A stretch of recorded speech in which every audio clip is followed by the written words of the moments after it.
Russian media say 4 oil tanks caught alight and the fire then spread over an area of 1,000 square meters, 10,763 square feet. Russian authorities in the Bryansk region say no one was hurt. The Bryansk governor said the drone was intercepted near the town of Klintsy and its explosives then fell on the oil depot. The drone strike is the second on Russian oil facilities in 2 days. An unprecedented attack targeted a major oil loading terminal in Russia's second city, St. Petersburg, on Thursday. Russian reports suggested the drone was shot down without causing damage, but there were indications in Kyiv that the attack, so far from the Ukrainian border, marked a new phase in strategy. Yes. Last night we hit the target. This thing crossed 1,250 kilometers, 776 miles, last night, said Ukraine's Strategic Industries Minister Oleksandr Kamyshin on Thursday. Russia's defense ministry said on Friday that its air defense systems had brought down a Ukrainian drone over Bryansk at 6:40 local time, 3:40 Greenwich Mean Time, and regional head Alexander Bogomaz said later that 2 further drones had been destroyed without damage.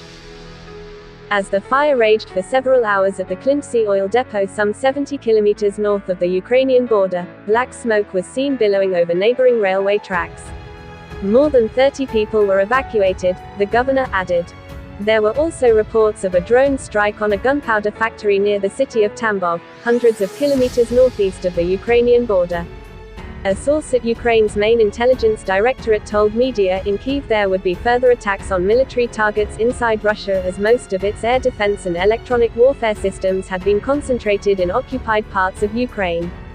Russia has made little progress in its full-scale invasion of Ukraine in recent months, but the defense ministry claimed to have captured the village of Vesel on Thursday, close to the devastated city of Bakhmut in Ukraine's eastern Donetsk region. Kyiv has not confirmed the claim.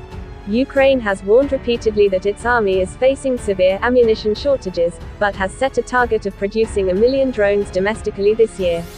Mr. Kamyshin pointed out that the drone that targeted St. Petersburg on Thursday cost only $350 to make.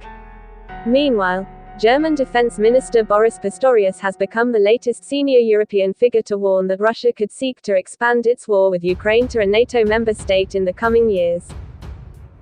We hear threats from the Kremlin almost every day, most recently again against our friends in the Baltic states, he told Tagesspiegel newspaper.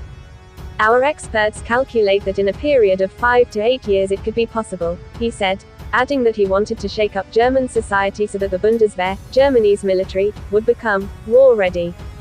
NATO commanders announced on Thursday that some 90,000 troops would take part in the alliance's biggest exercise since the Cold War.